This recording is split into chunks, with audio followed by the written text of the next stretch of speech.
The morning my son changed the locks, I was standing in my own driveway holding a bag of groceries. I remember that detail clearly because I'd bought the good coffee, the dark roast Evelyn likes, the kind she'd been drinking every morning for 41 years of marriage. I was standing there with that paper bag in my arms, my key not turning, and I thought, that's strange. I didn't think betrayal yet. I thought strange, because when you've known someone their whole life, when you held them the day they were born and watched them take their first steps across your kitchen floor, your mind doesn't go to the dark place first. It protects you. It offers you the kindest explanation available. Maybe the lock just froze. Maybe I had the wrong key. I rang the doorbell of my own house. My son opened the door. He was wearing the blue button-down I gave him for his birthday 2 years ago. He looked at me the way you look at someone you've been expecting, and I've already decided how to handle. "Dad," he said. "Good. Come in. We need to talk." His name is Nolan. He's 43 years old. He has my jaw and his mother's eyes, and for most of his life those two facts made me feel like the luckiest man alive. My name is Edmund. I'm 68 years old, and I've lived in the same house in western Pennsylvania for 37 years. It's not a mansion. It's a 4-bedroom colonial on 2 acres, backed up against a tree line, with a covered porch where Evelyn and I used to drink coffee on Sunday mornings and listen to the birds come back in spring. We bought it young, and we paid it off slowly, and we raised our son there, and there isn't a corner of it that doesn't hold some memory I'd want to keep. That house is the only inheritance I ever got from my own father. Not the building itself, but the idea that a man could put down roots and mean it. My father, Harlan, came to this country with $30 and a name nobody could spell, and he spent 30 years building a small landscaping business from a wheelbarrow and a handshake. By the time he died, he had 11 employees and a reputation for honesty that spread across 3 counties. He didn't leave me money. He left me the way he lived. I kept that close my whole life. I worked for 32 years as a civil engineer for the county, came home for dinner every night, coached Nolan's Little League team until he decided baseball wasn't cool anymore. Evelyn taught 3rd grade until her knees made standing all day too painful. We weren't glamorous people. We were solid people. I used to think that was enough. Better than enough, actually. I used to think that was everything. I don't know exactly when Nolan changed, or maybe he didn't change and I just finally started seeing clearly. That's the question that still keeps me up some nights.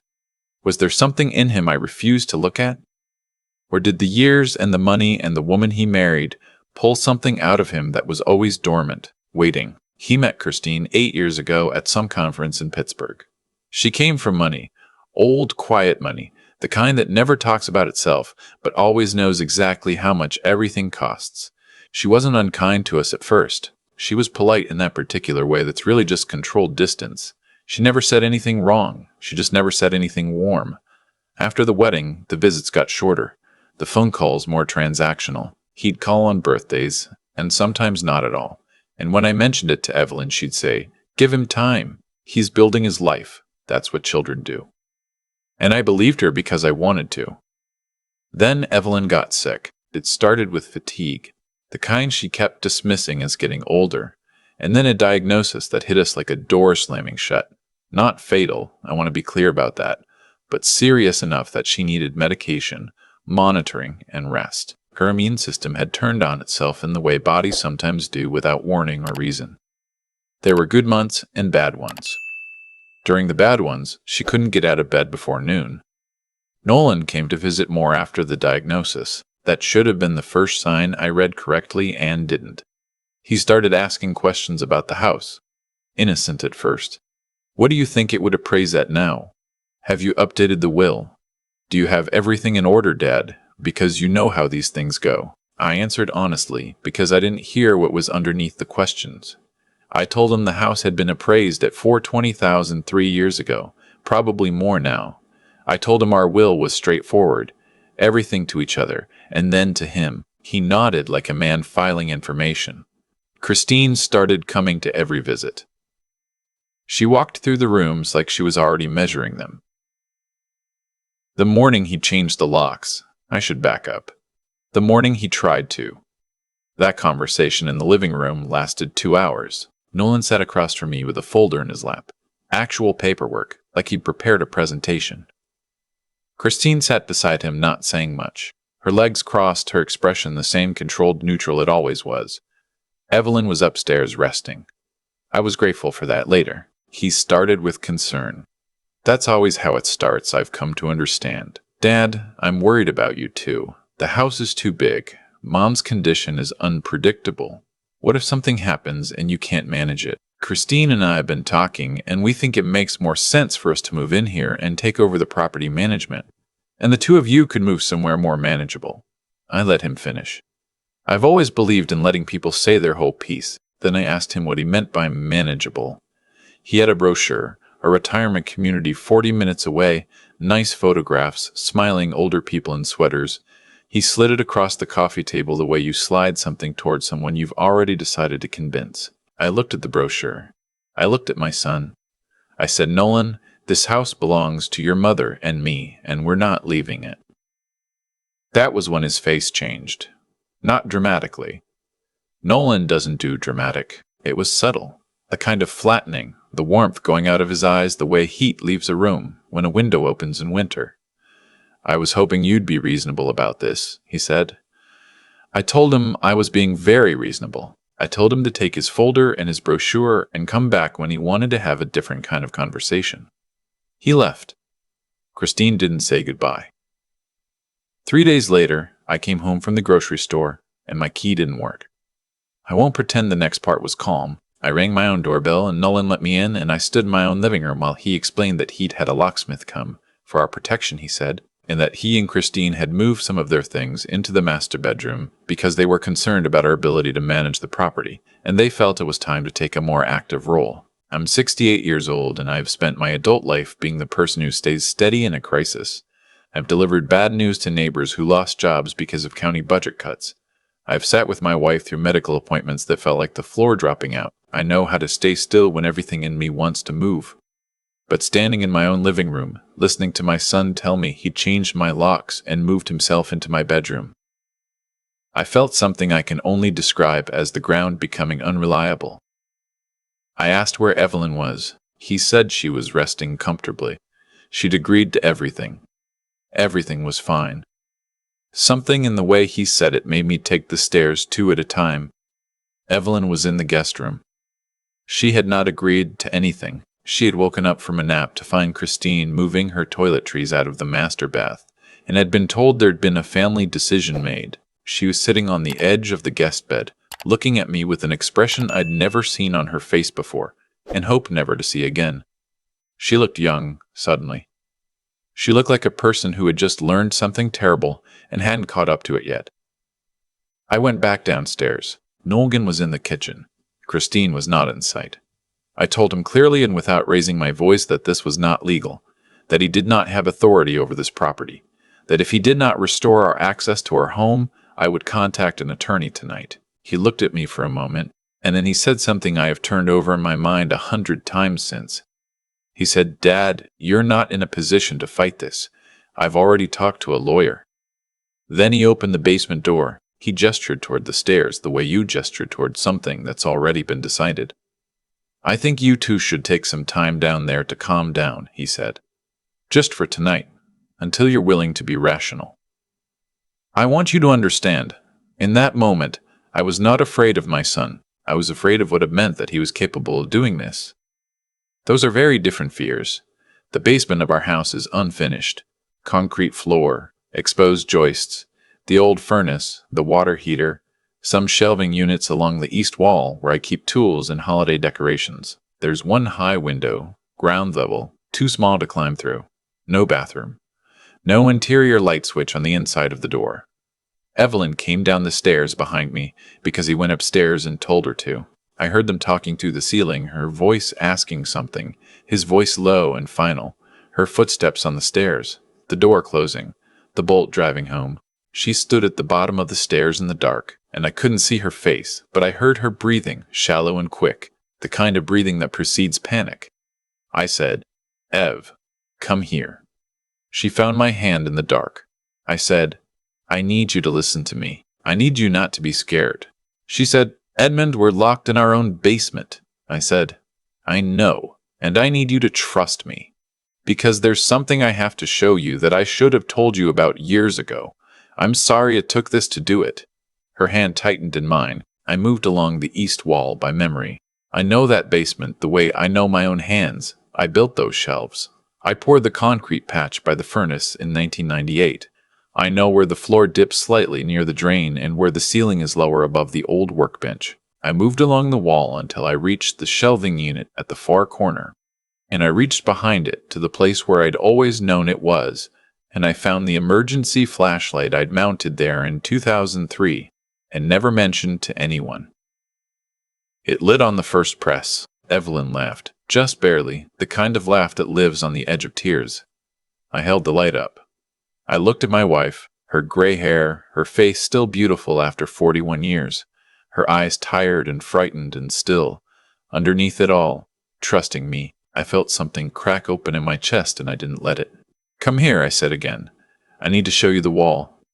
In 2006, I was doing some work on the basement, reinforcing a section of the foundation wall that had developed a hairline crack. This is common in houses this age in this part of Pennsylvania. The freeze-thaw cycle gets into masonry and you have to stay ahead of it. I'd hired a mason named Albrecht, a quiet, meticulous German man who'd been working on houses in this county since before I moved here. He did the repair work, and while he was down there we got to talking the way men do when they're working side by side. He asked me if I knew the history of the house. I told him what I knew. It was built in 1961 by a man named Roy Davenport, a contractor who built half the houses in this development. Albrecht nodded, but there was something in his expression. He pointed to a section of the wall, lower courses of brick, different from the concrete block above it. Older. He told me that section wasn't original to 1961. He believed it was older by 30 or 40 years, possibly a remnant of an earlier structure on the property, incorporated into the foundation when Davenport built over it. And behind that section, he said, you couldn't tell from the outside, but the wall was doubled, 2 courses with a cavity between them, about 8 inches wide, running about 6 feet along that corner. He said he didn't know what it had been used for. He sealed the crack and went home, and I thought about what he'd said for about a week. Then I took a flashlight down there and I spent 2 hours examining that wall. He was right. There was a cavity, and inside the cavity, packed in a waterproofed metal box that had been there so long the metal had oxidized dark, was a document, a deed, hand-typed, executed in 1941, transferring ownership of the property, not the house, the land itself, the full 2-acre parcel, to a man named August Fenwick. Signed, notarized, with a revenue stamp from the county clerk's office. Along with the deed, there was a handwritten letter, 2 pages, water-stained but legible. The letter explained that Fenwick had purchased the land and had been unable to build on it before his death, and that his wishes were that the land transfer to his daughter's family without encumbrance. I took the documents to a title attorney in Pittsburgh. She spent 3 weeks researching the chain of title. What she found was that when Roy Davenport purchased the land in 1959 and built the house in 1961, there was a gap in the recorded title, a period between 1941 and 1958 where ownership was unclear. The 1941 deed had never been properly recorded. It had been executed, but somehow the recording had been missed. Davenport had purchased from a party who may not have had clean title to sell. She told me I likely had grounds to cloud the title, potentially even a claim to challenge the chain of ownership. But she also told me that pursuing it could take years, cost more than the house was worth, and create significant legal uncertainty for Evelyn and me in the meantime. I asked her what she recommended. She said, keep it, document everything, have it properly preserved and notarized. If you ever need it, you'll have it. If you don't, no harm done. I built a proper waterproof recess in that wall.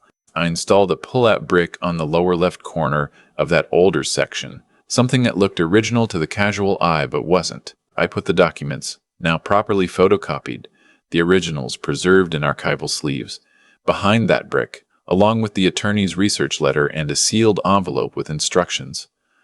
I never told Evelyn. I'm not sure why exactly. It felt like a private vigil I was keeping over the house, over the strange hidden history of the land we'd built our life on. It felt like something I needed to hold alone. I should have told her. I understand that now. I showed her the brick. I showed her how to press the lower left corner, how it pivoted on a pin I'd set into the mortar.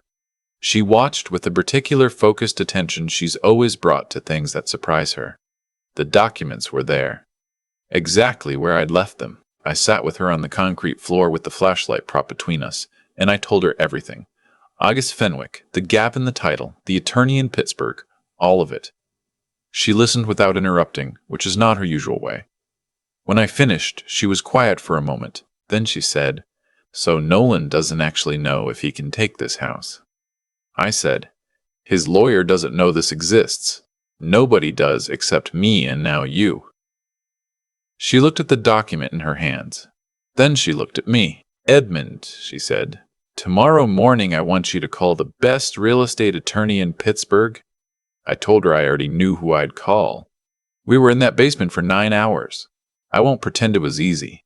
The floor is concrete, and there are no chairs down there. Evelyn's condition makes long stretches of cold uncomfortable for her.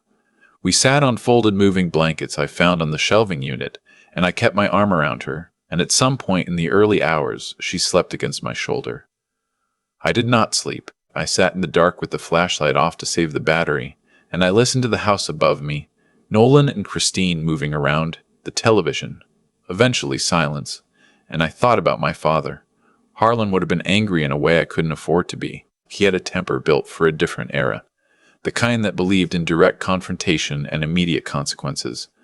I understood the impulse, but I needed something more precise. I needed to think through every step of what came next, and I needed to think clearly, which meant I had to let the anger sit somewhere to the side of my thinking, rather than at the center of it.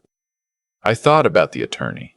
I thought about the title research. I thought about the specific legal questions involved, and the fact that my son's lawyer, whoever they were, had advised him to make this move without knowing what was in that wall. I thought, this is going to go very differently than he planned. In the morning, the bolt slid back. Nolan opened the door. He was dressed, composed, carrying 2 cups of coffee. A performance of normality that I found, in that moment, more disturbing than the night before had been. He brought us coffee, like a man who believed that the morning would reset the dynamic, and we'd come upstairs ready to negotiate. I took the coffee. I said thank you. I helped Evelyn up the stairs. Nolan began talking before we reached the kitchen, something about how he hoped we'd had time to think, how he wanted what was best for us, how if we could just be reasonable about the property. I said, "Nolan, sit down." Something in my voice stopped him. I said, "You're going to stop talking now, and you're going to listen to me. And when I'm done, you're going to call your lawyer.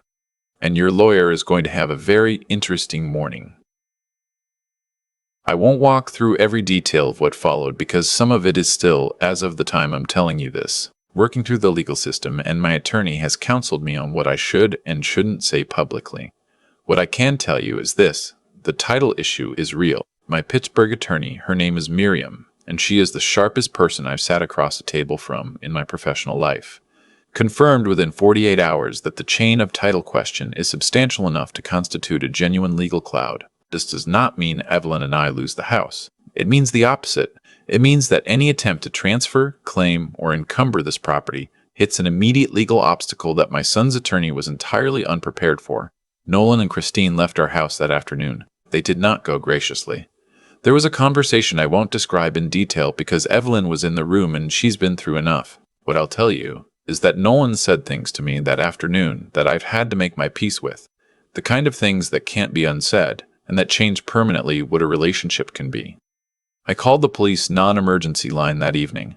I filed a report. The officer who took my statement was a young woman, probably 30, who listened with the specific attentive expression of someone who has heard variations of this story before. She told me what would and wouldn't qualify for a criminal complaint, and she told me to document everything and work with my attorney. We've done both. I also contacted an elder law attorney, a different one for Miriam, who handles matters specifically related to financial exploitation of older adults. What Nolan attempted, and there's documentary evidence now, because Kristine had emailed a friend about it, and that email was subsequently obtained as part of the legal proceeding, was a coordinated attempt to establish de facto control of the property through pressure, isolation, and the exploit of Evelyn's medical vulnerability. There's a term for that in elder law. It's not a gentle term. I'm telling you this story sitting on the covered porch I mentioned at the beginning. The same porch where Evelyn and I drink coffee on Sunday mornings and listen for the birds. It's early May. The maples came in heavy this year, and there's a pair of cardinals that have taken up residence in the hedge along the south fence. And this morning, Evelyn came out with her good coffee and sat beside me, and we didn't talk for about 20 minutes. Just sat there in the sound of the morning. There are things I've had to grieve. I won't pretend otherwise, and I won't let this story suggest that the right ending makes the hurt disappear. My son is my son. Whatever he did, and whatever he is capable of, and whatever this process reveals, he was still the boy I held the day he was born. You don't grieve that quickly. You may not grieve it fully in a lifetime. But I have Evelyn. We have this house, and this porch, and the cardinals in the hedge, and 37 years of a life we built together with our hands, and our patience, and our willingness to show up for each other every single day. You can't lock that in a basement. You can't find the deed to it. I've been asked, more than once, why I kept the secret of what was in that wall, why I didn't file the title research properly years ago, or tell Evelyn, or bring it up when the early warning signs appeared with Nolan and Kristine. I've thought about that question seriously. The honest answer is that I kept it the way you keep a lot of things when you're a certain kind of man in a certain kind of life. Not because you're hiding it, but because you believe it will never be necessary, and you'd rather carry it quietly than make it a thing. I'm not recommending that approach. If there's one practical thing I want you to take from this story, it's that the people you love deserve to know the real state of the things you're holding together. Don't wait for a crisis to share the information they'd need in a crisis. The other thing I want you to take is simpler. A house is not a legacy. The walls can have secrets, and the deed can have clouds, and the foundation can develop cracks, and all of that is manageable, fixable, just paperwork in the end. What a legacy is, what my father left me, what I hope I've left something of in this world, is the record of how you treated people when it cost you something to treat them well. The record of whether you stayed, whether you showed up, whether when the bolt slid home on the other side of the door, you found your wife's hand in the dark and told her not to be scared. That's the only inheritance worth protecting. The cardinals are in the hedge. Evelyn is beside me. The coffee is good. That's enough. It's always been enough. If this story reached you today, I want to know, if you were in that basement, what's the one thing you would have done differently? Leave it in the comments below. And if you know someone who needs to hear this, please share it with them. We'll see you in the next one. I've had a lot of time to sit with what happened. Not just the 9 hours on that concrete floor, not just the morning Nolan opened the basement door carrying coffee like nothing had occurred, but the whole long arc of it. How it started, how it built, and what it finally cost everyone involved. Here's what I keep coming back to. The choices Nolan made didn't begin the day he changed my locks. They began much earlier, in small decisions he made about what mattered and what didn't, about whether the people who loved him were worth the inconvenience of honoring. You don't arrive at locking your parents in a basement in one step. You get there gradually, through 100 smaller surrenders of decency, each one making the next one easier. That's not a judgment I make lightly. It's just what I've watched happen, step by step, in my own son's life. And the hard truth is that the consequences he's facing now are not punishment handed down from somewhere outside him. They are simply the accumulated weight of the path he chose. I think about Evelyn finding her toiletries moved out of her own bathroom by a woman she'd welcomed into her family. I think about the particular expression on her face when I found her sitting on that guest bed, and I think about what it takes, to look at something that devastating and decide not to let it make you small. To stay upright inside it, that's not something that comes naturally to most people.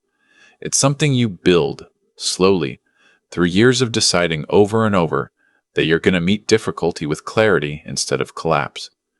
Evelyn has been doing that her whole life. I saw it again that night when she took my hand in the dark without hesitating. What I want to say to anyone watching this, anyone who recognizes something in the story from their own life, is this. The most important thing I did in that basement wasn't finding the flashlight or knowing where the documents were. It was staying calm enough to think. That's a choice. Not an easy one, not an automatic one, but a choice. Panic is always available, so is clarity. You decide in the moment which one you reach for. The documents behind that wall, the thing I'd carried quietly for almost 4 decades. They mattered because I'd had the discipline to preserve them, the patience to understand what they meant, and the foresight to keep them ready without knowing if I'd ever need them. None of that was dramatic. It was just steady, careful, patient work done in private over a long period of time. Most of the things that actually protect you in a crisis are like that. They're not built in the crisis. They're built in the ordinary years before it, in the thousand small choices to do the right thing even when nobody's watching and nothing urgent is at stake. I'm 68 years old. I don't have a lot of profound advice to offer, but I know this. The person you are in the hard moment is the person you've been building in every ordinary moment before it. Nolan built one version of himself. Evelyn and I built another. And that morning when the bolt slid back and he came down those stairs with his 2 cups of coffee, expecting to find 2 frightened old people ready to surrender, what he found instead was the result of that difference. I'm still his father. That hasn't changed, and it won't, but I am also still standing in my own house, on my own porch, beside the woman I've loved for 41 years. The cardinals are back in the hedge. That's what holds. That's what lasts. Build accordingly,